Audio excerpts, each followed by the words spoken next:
My name is Samuel Morse. I was born on April 17th, 1781, into a strict family headed by Jedediah Morse, my father, and one of the most important preachers of his time in the colonies. My early life was full of schooling, for my father forced me to memorize arduous essays and learn languages such as Latin. I know, nobody does that these days.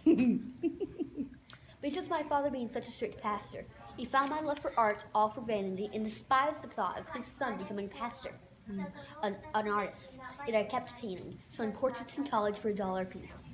Finally, my father let me set sail to England, mentored by the great Benjamin West at the Royal Academy.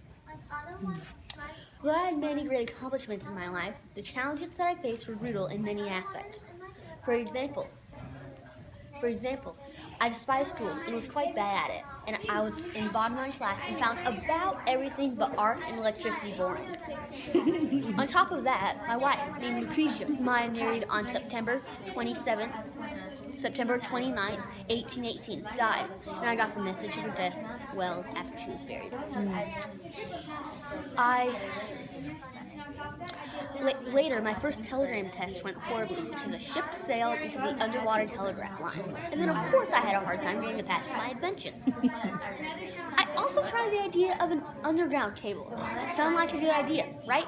Nope. A long line was ruined because they overheated. Then, of course, after I actually had a successful public viewing of my telegram, I struggled with recognition of it. Though I had many challenges, I also had many great accomplishments. For example, after I set sail to England, my picture, The Dying Hercules, was labeled as one of the 12 greatest of the 12,000 in the 2000 in the Royal Academy exhibit. Later, I sold that to America and fitted my first studio in 1815.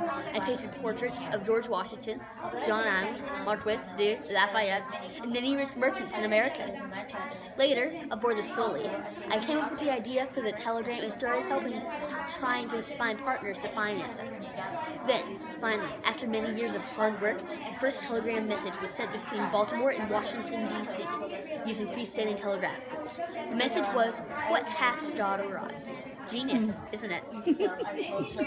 My later life was filled with success and recognition. My fame grew as there was telegraph line fed up all over America and Europe.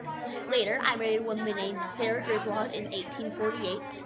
As more and more people started working for my business, the more that they wanted to thank me for providing work for so many.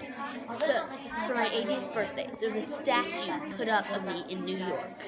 Then, finally, after a long and successful life, I died of pneumonia on April 2nd, 1872. Thank you.